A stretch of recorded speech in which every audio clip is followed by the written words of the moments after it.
Guys, welcome back to Education Error channel. तो आज हम आपको दोबारा से पढ़ाने जा रहे हैं income under the heads of salary.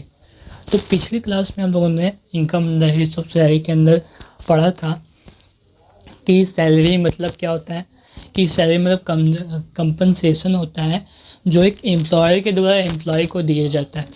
तो ये पढ़े थे हम लोग सैलरी का मतलब, ठीक है। फिर एम्प्लॉय का रिलेशनशिप पढ़े थे कि कोई भी पैसा एम्प्लॉयर के द्वारा एम्प्लॉय को दिया जाता है उसे हम लोग एम्प्लॉय रिलेशनशिप कहते हैं। फिर उसके बाद पढ़े थे कि income from certain sources not to be treated as salary, मतलब कि ऐसी कुछ इनकम होती है जिसको हम लोग सैलरी के अंदर टैक्सेबल नहीं करते हैं। तो ये पढ़े थे। तो इसमें क्या पढ़े थे कि वो सैलरी जो एक पार्टनरशिप फार्म से किसी पार्टनर को मिलती है तो उसका टैक्सेबल पीजीवीपी हेड्स के अंतर्गत टैक्सेबल होता है। कोई भी प्रोफेशनल बंदा आ जाए, उसको कोई भी एक पर्टिकुलर क्षेत्र से कोई भी पैसा रिसीव हो रहा हो, कोई भी पैसा रिसीव हो रहा हो, तो प्रोफेशनल बंदा के बारे में बात करें तो वो पीजीवीपी हेड्स के अंदर टैक्सेबल होगा, ठीक है। अब आता है कि कोई बोनस मिला, कमीशन मिला, कोई भी पार्टनरशिप फार्म से किसी पार्टनर को मिला तो उसका टैक्सेबल पीजीवीपी हेड्स के अंतर्गत टैक्सेबल हो जाएगा। तो ये वाली अगले क्लास में डिस्कस किए थे और कुछ भी किए थे। जिससे हम लोग को सैलरी रिसीव होता है हम लोग को पार्टनरशिप सैलरी रिसीव होता है कोई पार्टनरशिप फार्म को, तो उसका तो पीजीवीपी के अंदर टैक्सेबल होगा, ठीक है।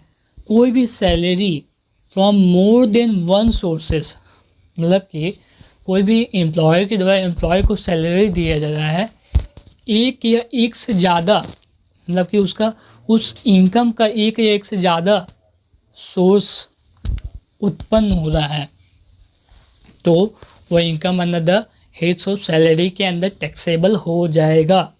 तो ये पढ़े थे। इसका एग्जाम्पल किए थे कि अगर कोई बंदा है, अगर कोई एम्प्लॉय है, ठीक है, वो फुल टाइम एक कंपनी के अंदर काम करता है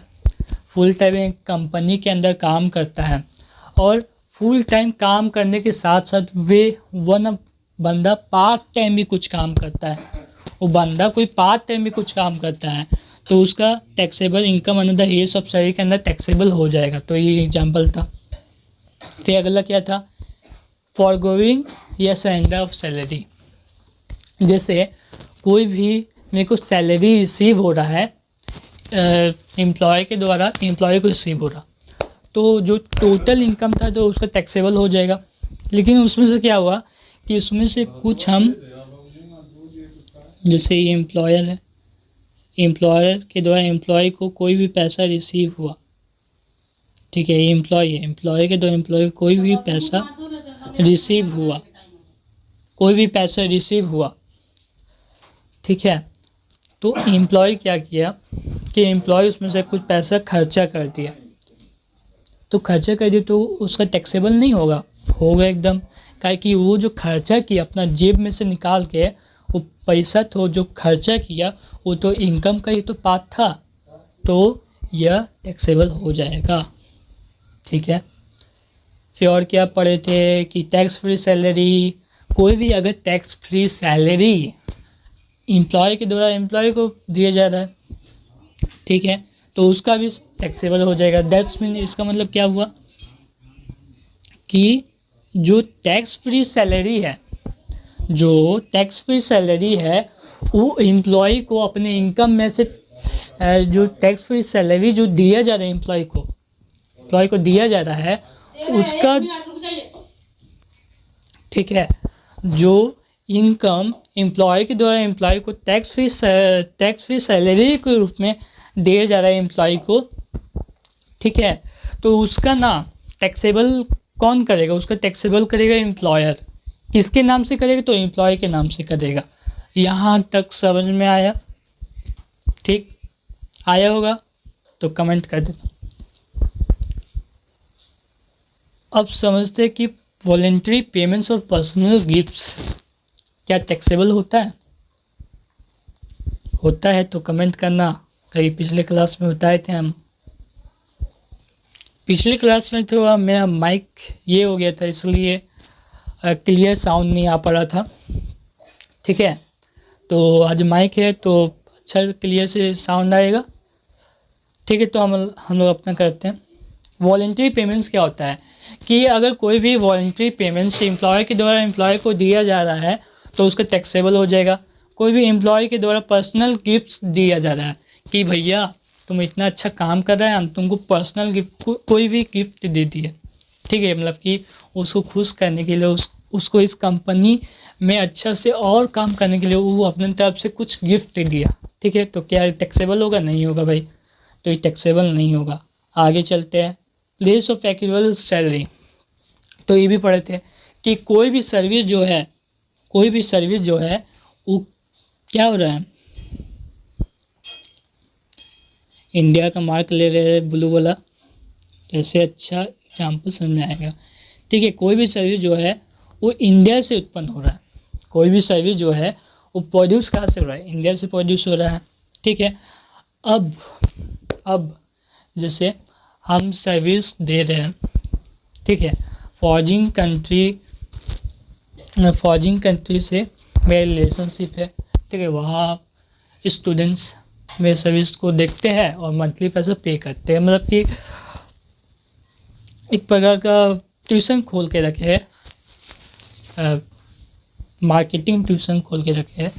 ठीक है, कंट्री के बाहर भी खोल के रखे हैं। मतलब कि इसका मतलब क्या है कि जो कोई भी इनकम हमारे इंडिया से उत्पन्न हो रहा है, जो कोई भी इनकम हमारे इंडिया से उत्पन्न हो तो उसका टैक्सेबल हो जाएगा। इसको ब्रीफ में समझते हैं कि इम्पॉर्टेंट है। ठीक है, जैसे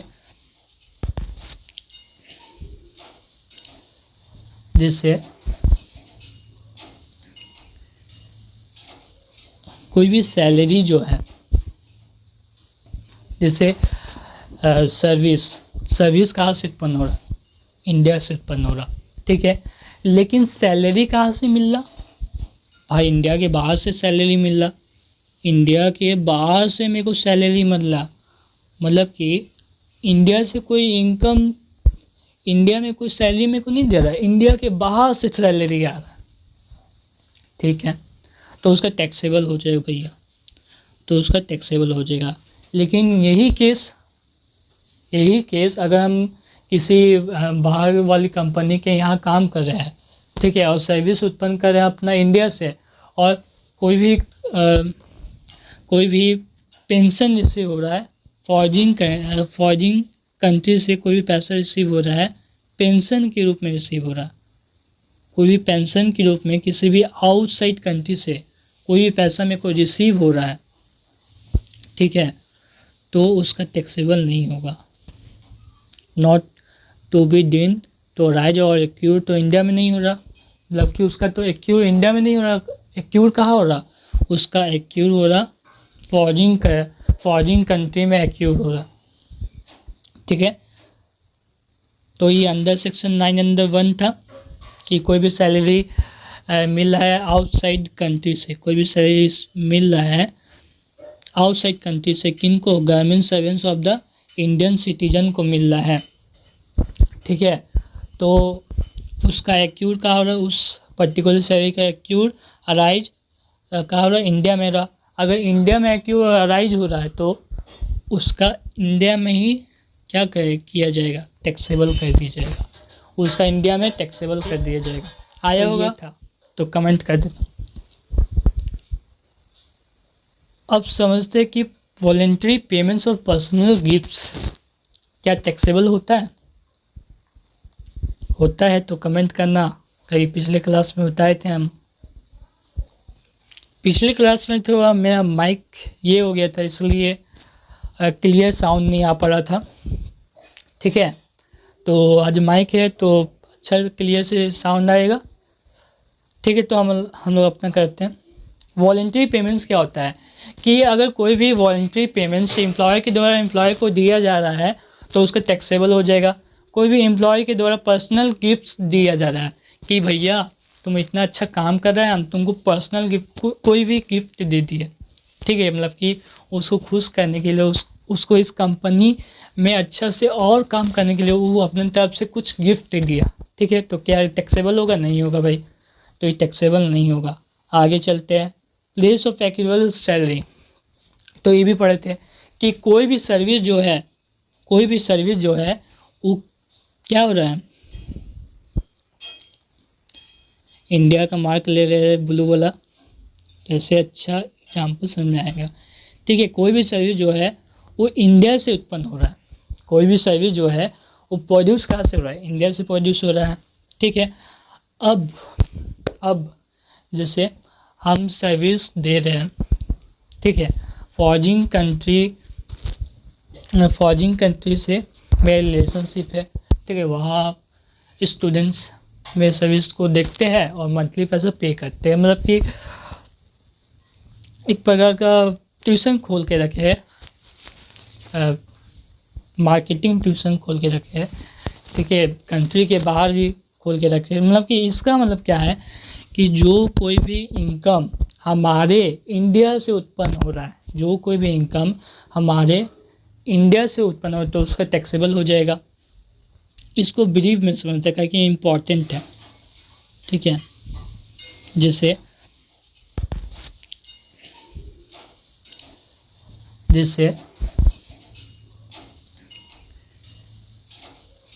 कोई भी सैलरी जो है, जैसे सर्विस कहाँ से उत्पन्न हो रहा? इंडिया से उत्पन्न हो रहा, ठीक है, लेकिन सैलरी कहाँ से मिल रहा? भाई इंडिया के बाहर से सैलरी मिल रहा, इंडिया के बाहर से मेरे को सैलरी मिल रहा, मतलब कि इंडिया से कोई इनकम, इंडिया में कोई सैलरी मेरे को नहीं दे रहा है, इंडिया के बाहर से सैलरी आ रहा है, ठीक है, तो उसका टैक्सेबल हो जाएगा भैया, तो उसका टैक्सेबल हो जाएगा। लेकिन यही केस अगर हम किसी बाहर वाली कंपनी के यहाँ काम कर रहे हैं, ठीक है, और सर्विस उत्पन्न कर रहे हैं अपना इंडिया से, और कोई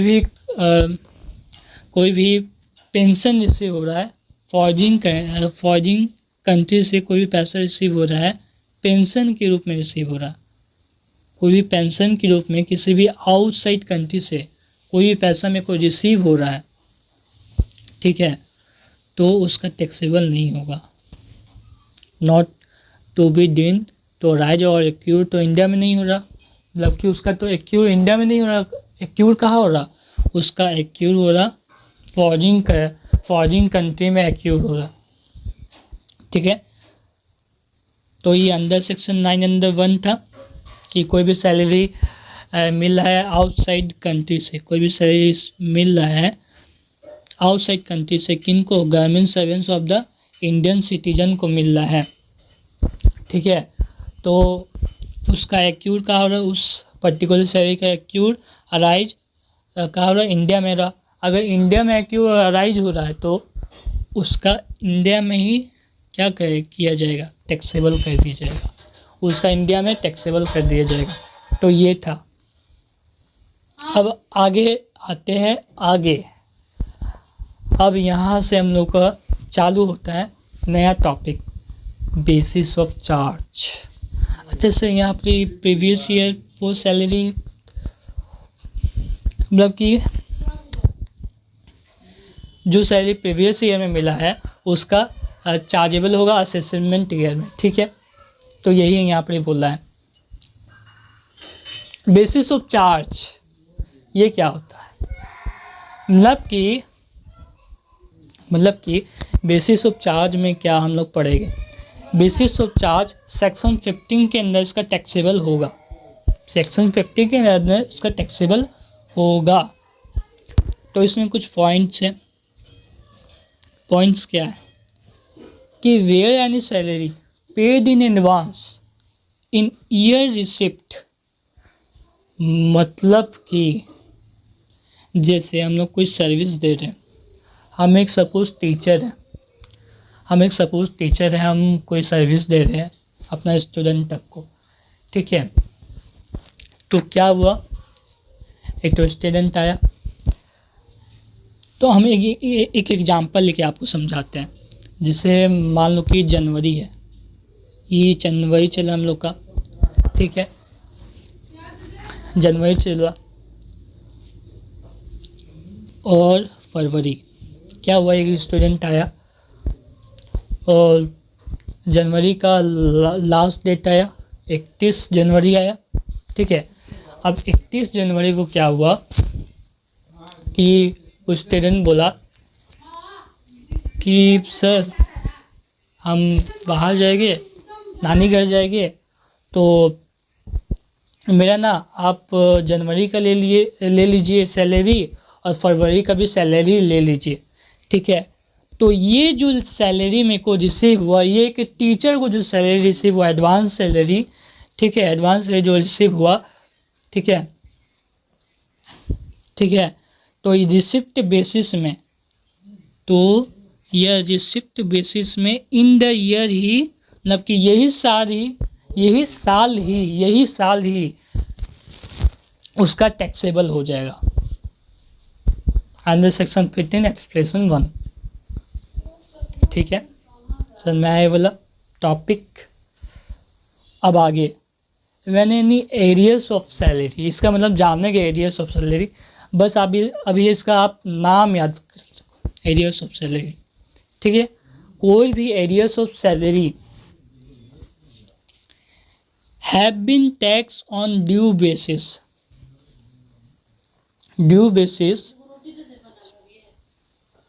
में था, ठीक है। कोई भी arrears of salary due basis में था और उससे मेरे को पैसा रिसीव हो गया, ठीक है, अचानक ही उससे मेरे को पैसा रिसीव हो गया, ठीक है। कोई भी any arrears of salary have been tax on the basis they can not be tax again when paid, मतलब कि कोई भी एरियर्स ऑफ सैलरी था, तो प्रीवियस ईयर में उसका मेरे को पैसा नहीं मिला था, इस साल में मेरे को पैसा मिल गया, इस साल में मेरे को उसका पैसा मिल गया, तो उसका टैक्सेबल हो जाएगा। एक एग्जांपल से बताते आपको, तब अच्छे से समझ में आएगा। जैसे 2017, जैसे 2016, ठीक है, 2016 एग्जांपल नहीं लेते हैं, ये बहुत प्रीवियस ईयर हो गया। अभी हम लोग किस पे स्टैंड करें, 2023 में स्टैंड करें, 2022 का इनकम सब ले लेते हैं। तो क्या हुआ कि 2022 का एग्जांपल लेते हैं, जल्दी आयु, ये 2022, मतलब कि कोई भी एरियर्स ऑफ सैलरी मेरे को मिलने वाला था 2022 को, ठीक है, 2022 को मिलने वाला था, मेरे को कब मिला, 2023 में मिला। हाँ, मतलब कि इस सैलरी मेरे को 2022 में डिस्प्यूट हो गया था, लेकिन 2023 में यही सैलरी जो डिस्प्यूट सैलरी जो मिला, तो इसका क्या इस ईयर के अंदर टैक्सेबल होगा कि इस ईयर के अंदर टैक्सेबल होगा, जल्दी बताना। इस ईयर के टैक्सेबल होगा, मतलब कि ये पर्टिकुलर 2023 साल के अंदर मेरा इनकम आया, तो यही साल, इसका जो असेसमेंट ईयर है 2022-23, 2021-22 के अंदर टैक्सेबल, 2021-22 के अंदर मेरे को पैसा मिलना चाहिए था, नहीं मिला, तो 2022-23 के अंदर इसका क्या हुआ, मेरे को पैसा मिला। मतलब कि जो सैलरी मेरा डिस्प्यूट हो गया था 21-22 के अंदर, उसका पैसा कब मिला, 22-23 में मिला, ठीक है। तो उसका टैक्सेबल कब होगा, 23-24 में उसका असेसमेंट ईयर के अंदर टैक्सेबल हो जाएगा। तो ठीक है, आगे बढ़ते हैं। कोई भी सैलरी रिसीव होता है, कमीशन रिसीव होता है, रिम्यूनरेशन रिसीव होता है, कमीशन, बोनस, रिम्यूनरेशन और कुछ भी जो पार्टनर के द्वारा पार्टनरशिप फार्म से रिसीव होता है तो हम लोग तो पहले ही बता दिए थे कि इसका टैक्सेबल नहीं होगा अंडर सेक्शन 15 एग्जेप्शन 2। तो ये हो गया हम लोग का पहला पार्ट। पहला पार्ट हम लोग ख़त्म कर दिए थे। तो पहला पार्ट के अंतर्गत आपको जो वीडियो मिला था वो आ गया था। अब दूसरा पार्ट यही चीज़ भी बेसिस है, एलिमेंट्स ऑफ सैलरी, मतलब कि एलिमेंट्स मतलब कि कौन कौन से एलिमेंट्स है जो सैलरी के अंदर उसका टैक्सेबल होता है। तो आज हम लोग एलिमेंट्स पढ़ेंगे, ठीक है। तो बहुत सारे एलिमेंट्स है, पढ़ते पढ़ते टाइम लगे, लेकिन हम आपको एकदम क्लियरली समझा देंगे। बेसिक सैलरी, बेसिक सैलरी आप जानते नहीं हैं।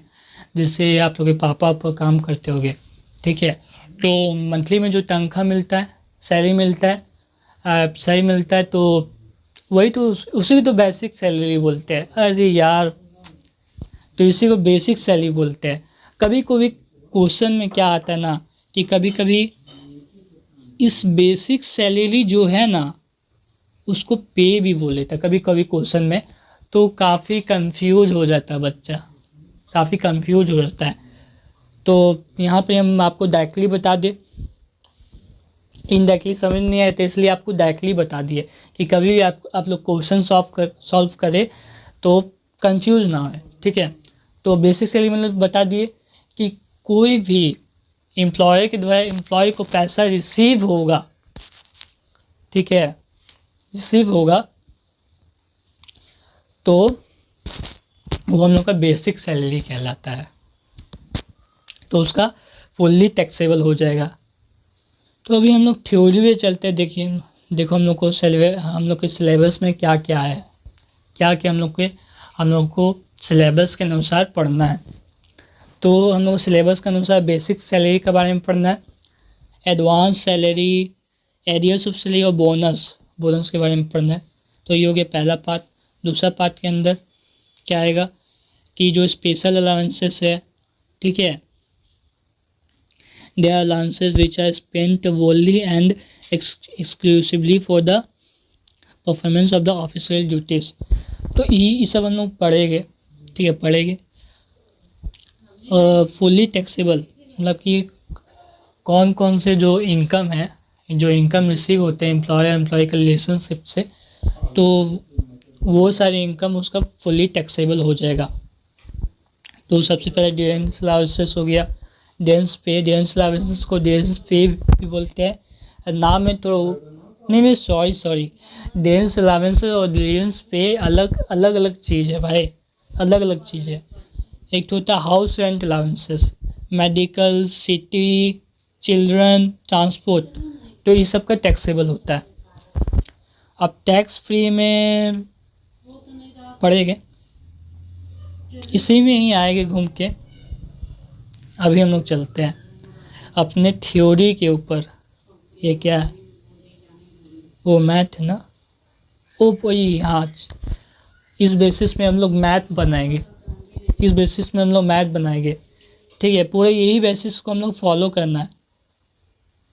तो साइज बढ़ा देता हूँ कि अच्छे से देखिएगा, ठीक है, नाउ परफेक्ट, ठीक है। तो बेसिक सैलरी मतलब बता दिए। देखो बेसिक सैलरी सबसे पहले हम लोग को फॉर्मेट देख लेना है। मतलब तो जान जाएगा, लेकिन फॉर्मेट ध्यान में रखना बहुत ज़रूरी है। फॉर्मेट में देखो बेसिक सैलरी यहाँ पे दिया, नहीं कि यही सब देखो। आप देखो अगर इसके अंदर क्या क्या ऐड हो सकता है, ठीक है। तो बेसिक सैलरी आ जाएगा, एडवांस सैलरी, ठीक है, arrears of salary, bonus, rents allowances, rents pay, medical allowances, house rent allowances, जो कोई भी टैक्सेबल होगा ना उसको इतना दो तक, ठीक। जैसे हाउस रेंट अलाउंसेस आ गया, तो हाउस रेंट अलाउंसेस में से लिस्ट करते हैं 3 गो चीज़ हम लोग को लेस करना पड़ता है, तो उस हम लोग पढ़ेंगे। Just leave the point. ठीक है, अभी हम लोग बेसिक पॉइंट में आते हैं। Tax treatment of various item receive by employ from employer. ठीक है, तो ये सब है, हम लोग को पढ़ना है। तो क्या बोलता है, पहले एक बार देख लेते हैं। So various items a person can possible receive from his employ for the purpose of computation of income under the heads of salary. One should determine the taxable portion of this item. The tax treatment of various item connected with salary is given below। मतलब कि salary, ये सब जो आप लोग salary देख रहे हैं ना, सैलरी, ये basic salary, advance salary, arrears of salary, इसका प्रकार है सैलरी का। देखिए इस कैसे कैसे प्रकार के सैलरी होता है। तो बेसिक, एक तो एडवांस, एक तो एरियर्स ऑफ सैलरी, बहुत प्रकार का सैलरी होता है। ठीक है, तो ये सब सैलरी ना टैक्सेबल हो जाती है। मतलब कि जो सैलरी प्रीवियस ईयर में मिला उसका टैक्सेबल हो गया असेसमेंट ईयर में। तो इसका हम लोग चैप्टर पढ़े थे, अभी उसका चैप्टर डाले नहीं है। अभी income form, income under the heads of salary का पहला वीडियो बना रहे हैं, दूसरा वीडियो बना रहे हैं। तो पहले मतलब जानते हैं, मतलब क्या है भाई। ठीक है, मतलब अच्छे से जानना पड़ेगा, तब जाके हम लोग को मैथ सॉल्व होगा। तो बेसिक सैलरी या बेसिक पे क्या होता है? वो सैलरी, जैसे एक एम्प्लॉयर का कंपनी है और एक एम्प्लॉयर कंपनी के अंदर काम करता है, उसको सर्विस प्रोवाइड करता है। ठीक है, काम करता है, सर्विस प्रोवाइड करता है। ठीक है, मैनेजिंग करता है, कंट्रोल करता है और बहुत सारे अदर्स काम करता है कंपनी के अंदर। तो उसके बदले जो एम्प्लॉयर है,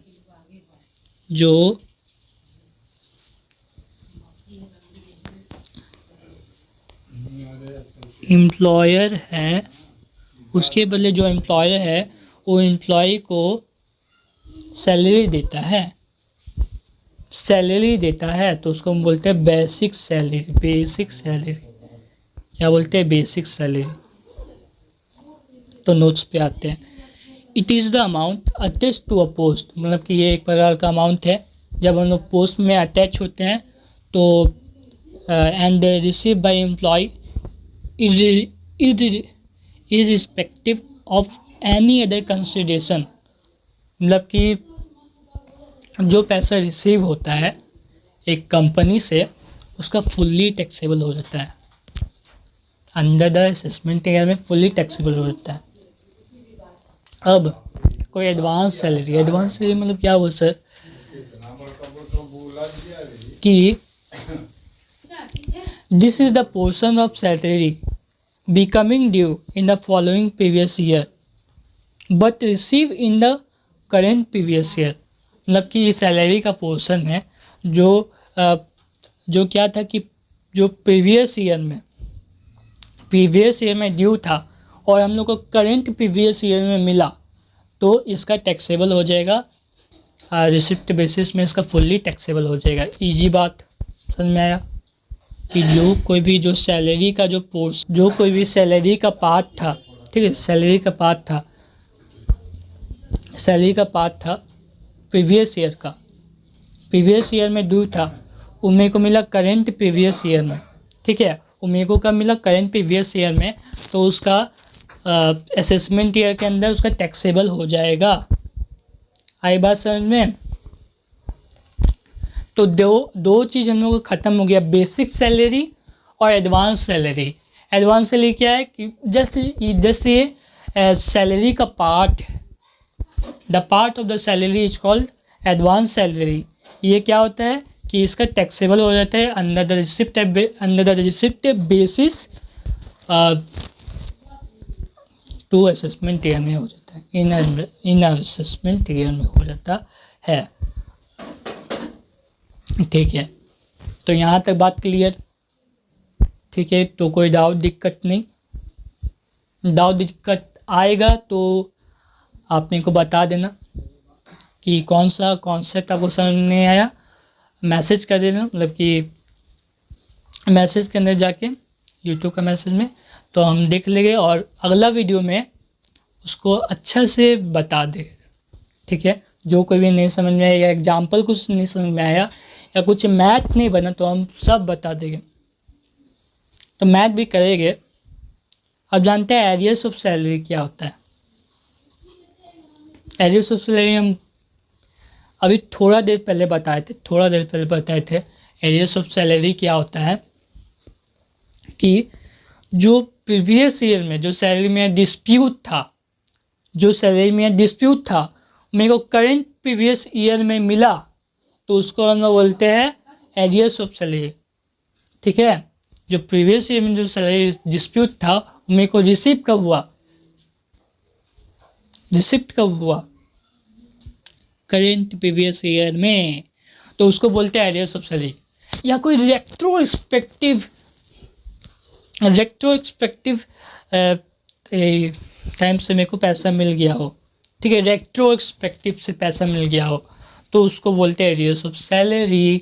समझ में आया? तो इसका क्या होगा, फुल्ली टैक्सेबल हो जाएगा। ठीक है, तो एरियर्स ऑफ सैलरी क्या होता है ये भी समझ लेते हैं। This is the portion of salary due in one और मोर अर्ली प्रीवियस ईयर। मतलब कि एडवांस सैलरी में क्या हुआ, एडवांस सैलरी में सिर्फ एक ही प्रीवियस ईयर में उसका क्या हुआ, ड्यू हुआ था, लेकिन करंट प्रीवियस ईयर में मिल गया। लेकिन इसमें क्या हुआ कि इसमें एक प्रीवियस ईयर का तो डिस्प्यूट था, उसका पिछला वाला भी प्रीवियस ईयर में डिस्प्यूट था, अब वो जाके मेरे को करंट प्रीवियस ईयर में मिला, तो इसको बोलते हैं एरियर्स ऑफ सैलरी। नहीं समझ में आया तो अभी समझाएंगे भैया लोग। ठीक है, तो एरियर्स ऑफ सैलरी का एक जस्ट एग्जाम्पल दे रहे हैं।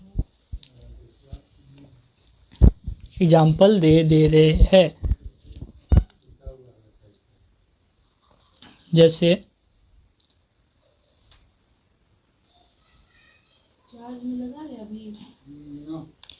ये कोई एम्प्लॉय है, ठीक है, ये कोई एम्प्लॉय है, ठीक है। इस एम्प्लॉय का नाम क्या लगे, इस एम्प्लॉय का नाम रख दे रहे हैं, इस एम्प्लॉय का नाम अमन है। ठीक, इस एम्प्लॉय का नाम अमन है और ये एबीसी लिमिटेड कंपनी के अंदर काम करता है। ठीक है, अब क्या हुआ कि ये काम करता है एबीसी लिमिटेड कंपनी के अंदर। कब से काम करता है, तो 2016 से काम करता है। ठीक है, 2016 से 17, 17 से 18, 18 से 19, 19 से 20। तो क्या हुआ कि इसका टोटल इनकम कितना है, टोटल इनकम क्या माने, इसका टोटल इनकम 80,000 मान लेते हैं। ठीक है, काफ़ी अच्छा एम्प्लॉय है, वाह, 80,000 है इसका इनकम।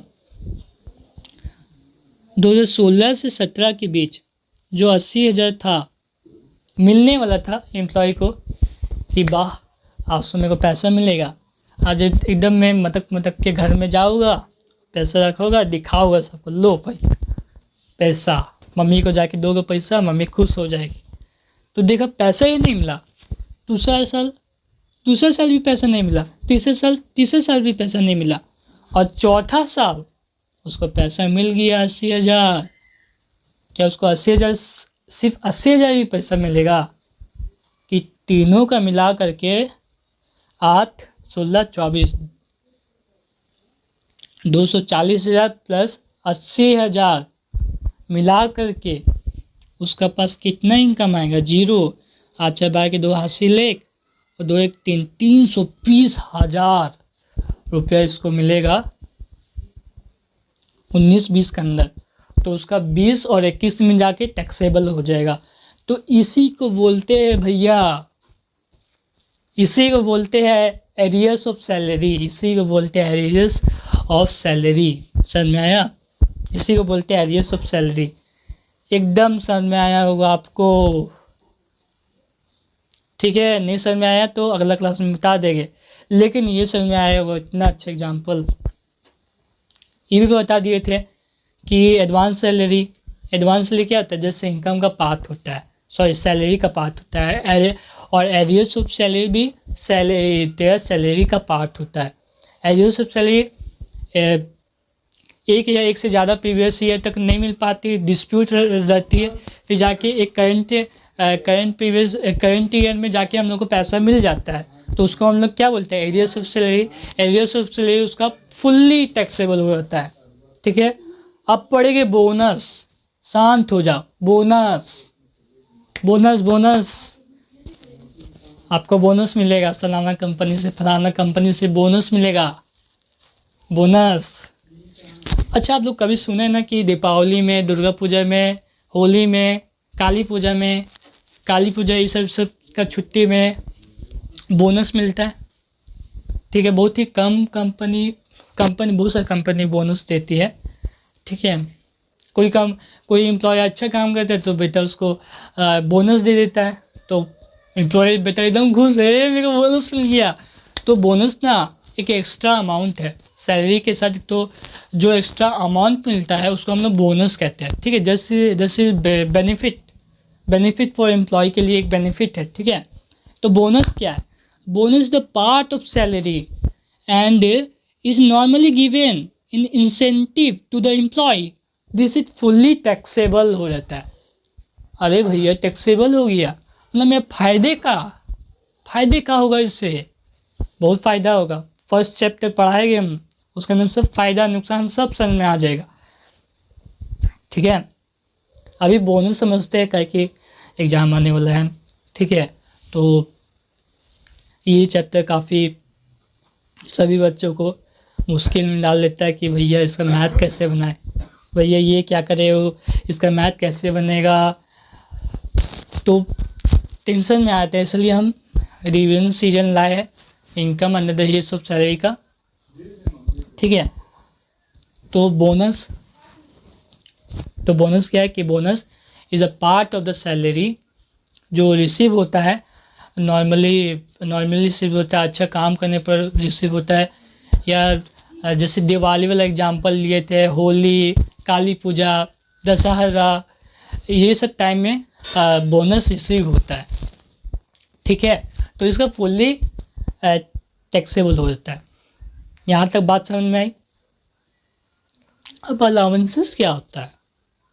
बहुत प्रकार के अलाउंसेस होते हैं, जैसे डियरेंस अलाउंसेस हो गया, डियरेंस पे हो गया। ठीक है, तो अभी हम लोग दो allowances, tax treatment of various allowances है, ये सब इसका बारे में दिया कि जब कभी भी किसी को अलाउंसेस रिसीव होता है एम्प्लॉय को, तो उसका टैक्सेबल होता भी है कि नहीं होता है। क्या किसी को डियरेंस अलाउंसेस मिलता है या डियरेंस पेबल किया जाता है, तो क्या टैक्सेबल होता है कि नहीं टैक्सेबल होता है।